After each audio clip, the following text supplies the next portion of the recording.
When God created the world, he saw that everything he made was good, including humans, and that was in the beginning. Before now, his original plan was for humanity to replenish and dominate the earth.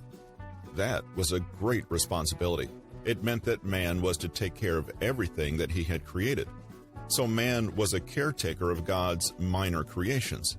And God blessed them, and God said unto them, Be fruitful and multiply, and replenish the earth and subdue it, and have dominion over the sea, and over the fowl of the air, and over every living thing that moveth upon the earth. Genesis 1:28, KJV. At every point, God was considering what was good for humanity. Being a perfect being, he wanted to be sure that there was nothing lacking of all that he had made. He must have thought, the Garden of Eden is so large and the work must be so much for Adam to do alone.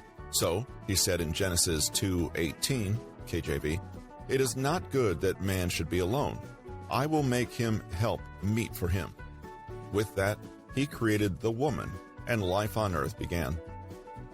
The same way life had begun, the same way it will also come to an end someday, with everyone standing before God during the great white throne judgment. However, in between these times are God's divine plan for mankind, known as the ages, or the dispensations. Speaking of the dispensations, many theologians believe that there are just 3 of them. Others believe that there are over 30.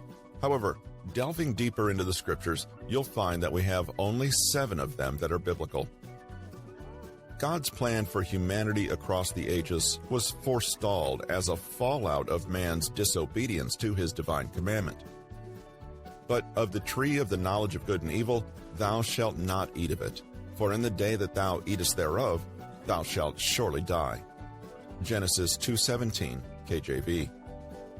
Realizing that man had gone against his initial plan for humanity, he quickly had to find a way to salvage the situation.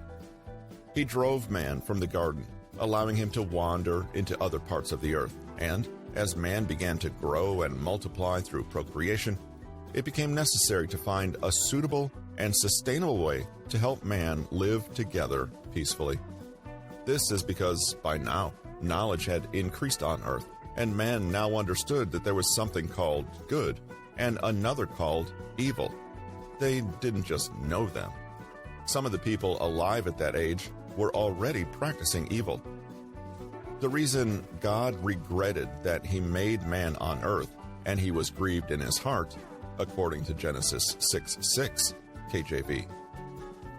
And with that, he gave them laws and commandments to guide the inhabitants of the earth and organize how they lived and interacted with each other.